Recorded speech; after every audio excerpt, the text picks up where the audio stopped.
මම අම්මට අමාරුයි කියලා තියාලා දන්සල් කන්න යන කතාව බලන්න ආවේ නෑ. මං ඊට පස්සේ ගිහින් ඒක ડોක්ටර් කෙනෙක්ට යද්දි ඒ ડોක්ටර් යනවා දන්සල් කන්න.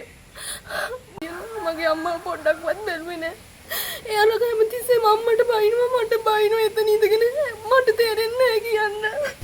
ඇස් දෙක අරලා බලලා මොනවාද කිව්වා මට ඔක්සිජන් එක ගහලා තියෙන ඉන්න මට කිසිම දෙයක් මේ දැනගන්න හම්බුන්නේ නැහැ.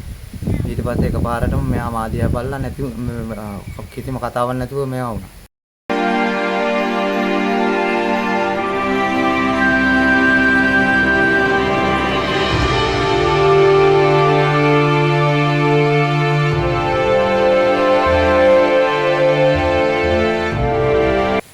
මට කියන්න තියෙන මගේ අම්මාව ඇත්තටම හරවත ස්පිතාලෙන් පොඩ්ඩක්වත් බැලුවේ නෑ. මං අම්මා ළඟ හිටිය දවසටවත් අම්මා මට කියනවා හැමදේම අමාරුයි කියලා. ගිහින් නර්ස් කෙනෙක්ට හරි ડોක්ටර් කෙනෙක්ට හරි කියන්න කිව්වහම මං ගිහින් එතන හිටපු එක නර්ස් කෙනෙක්ට කිව්වා.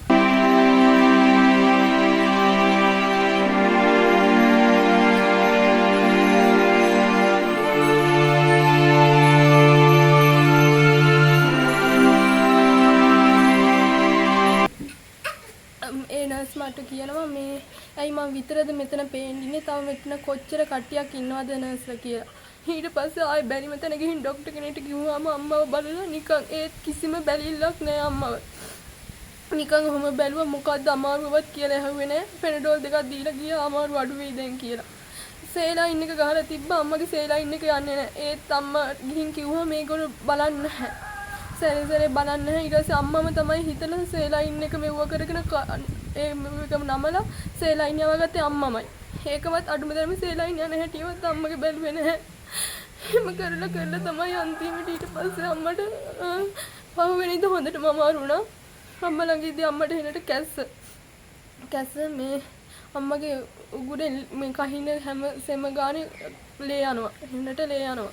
මට ඉවස ගන්න බෑ අම්මා එනට අඬනවා පපුවක් පැත්තක් රිදෙනවා කී අඬනවා අම්මා. මං ඊට පස්සේ ගිහින් ඒක ડોක්ටර් කෙනෙක්ට යද්දි ඒ ડોක්ටර් යනවා දන්සල් කන්න. මම අම්මට අමාරුයි කියලා තියාලා දන්සල් කන්න යන කතාව බලන්න ආවේ නෑ. ඊට පස්සේ නර්ස් කෙනෙක්ට මං ගිහින් කිව්වා අම්මට ලේ යනවා කියලා. කටින් කහිද්දි එනට ලේ යනවා. අම්මගේ පපුවේ පැත්තක් රිදෙනවා කියලා. අම්මට කණ්ඩත් බෑ පොඩ්ඩක්වත්. මම බත් කටවල් 4ක් විතර කැවෙව්වේ. එතනින් යාට බෑ. අම්මා කිව්වා මාව කවුරුත් බලන්නේ නැහැ. අම්මට පණක් නැහැ කියලා. ඊට පස්සේ අම්මා කිව්වා කමන්නේ යාර මාව බලන්නේ නැහැ. අම්මා කොහොම හරි කීරි එකක් හරි බීලා සුප් එකක් හරි බීලා පණ ගන්නම් කිව්වා. එහෙම කියලා අම්මා සුප් බීලා පණ ගන්න ඔට්ටු නැහැ. අම්මට නැගිට ගන්නවත් ඒ වෙලාවේ පණක් තිබුණේ නැහැ. ඊට පස්සේ මං ආයෙ ගිහින් කොහොම හරි එක නර්ස් කෙනෙක් ආවා මගේ පපුව රිදෙනවා කියලා ECG ගන්න. ඒකෙත් කිසිම අවුලක් නැහැ කියලා තමයි එහෙම කිව්වේ. අම්මා කිව්වා මගේ පපුව හොඳටම රිදෙනවා. මට කොහොම හරි මේ මොන හරි සේලයින් ටිකක් හරි දෙන්න කිව්වා. මෙයාලා කියනවා නෑ ඔයාට සේලයින් දෙන්න තරම් අමාරුවක් නැහැ. ඔයාට මොකටද අපි සේලයින් දෙන්නේ මේ ඔයා කොහොම හරි කන්න බලන්න කියලා. අම්මා කිව්වා මට ડોක්ටර් කන්න බෑ පොඩ්ඩක්වත් මේ සේලයින් ටිකක් දෙන්න කියලා. එහෙම කිව්වත් එයා ගණන් ගත්තේ නෑ. ඊට පස්සේ මං කිව්වා එහෙනම් මේ අම්මගේ කටින් හරියට සෙම යනවා. ඇයි මේ මෙහෙම ලේ යන්නේ කියලා කිව්වා. මෙයාලා කියනවා ඔය ගෑස් ටික අමාරු වැඩි වෙලා ඒකයි ලේ යන්නේ මේ කියලා එහෙම කියනවා. මගේ අම්මා පොඩ්ඩක්වත් බැලුවේ නෑ. එයාලා හැමතිස්සෙම අම්මට බයිනවා මට බයිනවා එතන ඉඳගෙන මට තේරෙන්නේ නෑ කියන්න. අම්මට මුලින්ම ආවේ ඇඟේ ලේ අඩු වෙන එක තමයි. එහෙම වෙලා මේ මාරවිල හිටියා. මාරවිල ඉඳලා ඒත් ඒගොල්ලෝ පිටින් ලේ චෙක් කරා හැමදේම කරත් අම්මගේ ලෙඩේ මොකද්ද කියලා හොයාගන්න බැරුව ගියා. ඔළුවේ කැරකිල්ල ගතියක් තිබ්බා. ඊට පස්සේ මේ කොහොම හරි ගෙදර ටිකට් කපලා අඩුයි කියලා. අඩු වෙලා එහෙම ටික දවසක් යද්දි අම්මට මේ ගෙඩියක් ආවා. ඊට පස්සේ ඒක ඔපරේෂන් කරන්න තමයි හලාවත හොස්පිටල් එකට ගියේ. මුලින්ම හලාවත ක්ලිනික් වල තිබ්බා. මේ කොහොම හරි ගිහිල්ලා මේ ඊට පස්සේ ඔපරේෂන් කරා. ඒ අම්මට කැක්කුම අඩු වෙන්නවත් බේ දුන්නේ නැහැ. අම්මට හරියට කැක්කුම තිබ්බා. මට තේරෙන්නේ නැහැ කියන්න මගේ අම්මා මට තියෙන්නේ හලාවති බැලුවේ නැහැ පොඩ්ඩක්වත්. එක ડોක්ටර් කෙනෙක්වත් නර්ස් කෙනෙක්වත් බැලුවේ නැහැ මගේ අම්මා. අද අම්මා මෙහෙම අපිව දාලා යන්නේ නැහැ. ඒගොල්ලෝ හොඳට බැලුවා නම් අපේ අම්මව දාලා යන්නේ අපේ අම්මා අපිවද අම්මා මේ ගොඩක් අමාරුයි කියලා බැරිම තැන ડોක්ටර් කෙනෙක්ට කියලා තිබ්බා මාව කොළඹ යවන්න කියලා. ඊට පස්සේ ડોක්ටර්ලා කියලා තිබ්බා වාට හිම අමාරුවක් නෑ ඒවා මේ බොරුවට මේ කොළඹ යන්න දඟලන්න කියලා. එහෙම කියලා තමයි අම්මට අමාරු නිසානේ කොළඹ යවන්න කියන්නේ. ඒත් එයාලා එහෙම අම්මව යවුවේ නෑ. අද සමහර විට කොළඹ හරි යවලා තියෙන්න මගේ අම්මා ජීවතුන් අතර ඉන්නවා. අම්මව කිසිම ලොකු ડોක්ටර් කෙනෙක් බලලා තිබුණේ නැහැ. එතන හිටපු ડોක්ටර් කෙනෙක් කොහොමත් ලොකු ડોක්ටර් කෙනෙක් අම්මව බලලා තිබුණේ නැහැ. අම්මව බැලුවා නම් සමහර විට ලෙඩ මොනවද කියලා හොයාගන්න තිබුණා. එයාලට කිසි කෙනෙක්ට ලෙඩ හොයාගන්න බෑ. එයාලා බොරු ලෙඩ කී බොරු දේවල් කී තමයි මගේ අම්මා මෙව්වා කරේ. අපි මාරවිල ස්පිරිතාලේ නතර වෙලා ඉඳලා ක්ලිනික් එකට මේ ගියා සර් මේ ආලාවතට ගියාම ස්ටේක් එකට අහුවෙලා ඉවරලා දවස් දෙකක් නිස්සයි ක්ලේම් එයාට පරීක්ෂණයක් තිබුණා කරන්න. පරීක්ෂණය කරන්න එයාට මේ ඊට පස්සේ ආයෙ එයාට අමාරු වුණ හින්දා අපි ආලාවත මූලික රෝහලට අපි මෙයාව ඇතුළත් කරා. ඇතුළත් කරුවට පස්සේ මෙයා මේ ස්පිරිතාලේ ඉන්නකොට මේ මෙයාට අසනීප වුණා. ගෙඩියක් තිබිලා ඔපරේෂන් කරුවා. ඔපරේෂන් කරලා ඉවරලා එයාව ඔපරේෂන් කරලා එයාව වාට්ටුවට දැම්මා.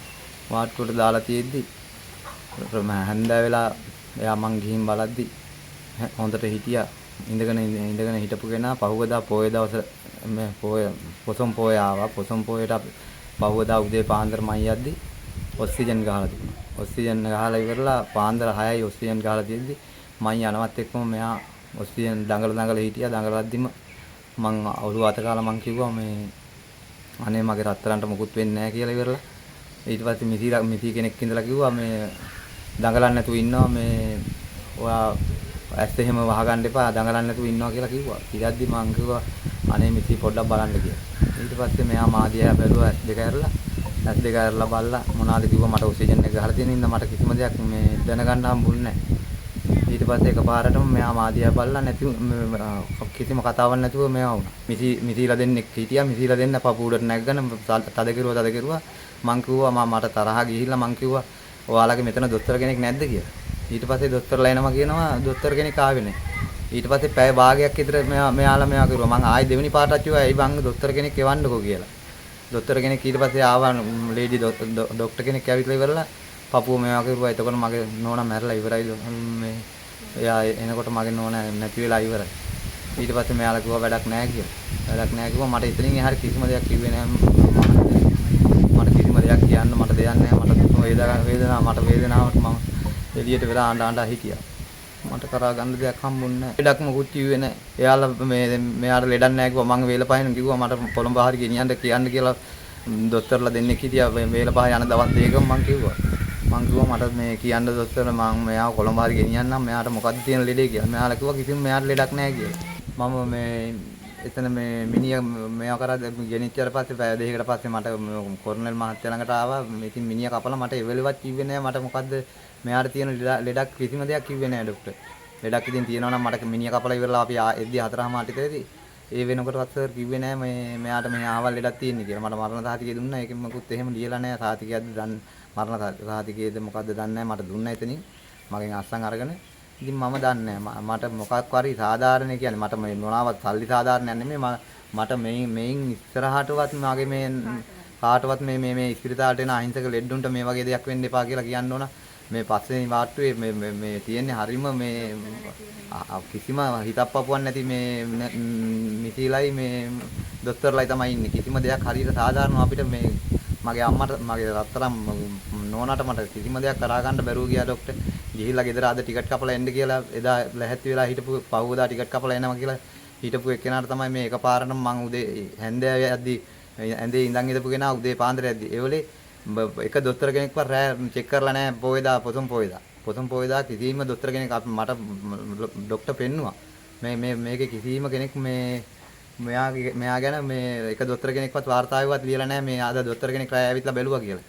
මාරවිල ස්පිරිතාලෙන් මේ ලියුමක් දීලා තිබුණා. යාට එහෙ ක්ලිනික් යන්න කියලා. යාව මාරු කරලා තිබුණා.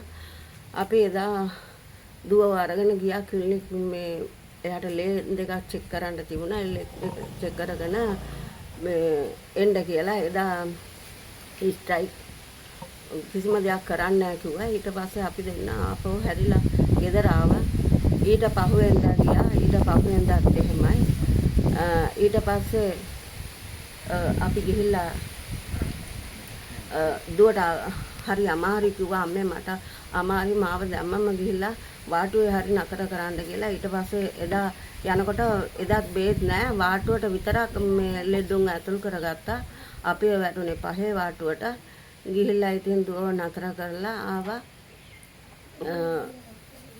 ඊට පස්සේ තමයි මේ එයාට හරියට බේත් වැටුණා නම් ඕවා වෙන්නේ නෑ කියලා තමයි මට කියන්න තියෙන්නේ මගේ දුව. මගේ දුව හරි අසරණයි. මගේ දුව හිටියා නම් අද අපිට මෙහෙම වෙන්නේ. ඔක්කොම කියන්නේ ලෙඩ හොයාගන්න බෑ කියලා තමයි. දොස්තරලා හරියට බැලුවා නම් ලෙඩ හොයාගන්න බැරි වෙන්නේ නෑනේ. එහෙම වෙන්නේ නෑ මගේ දුවට.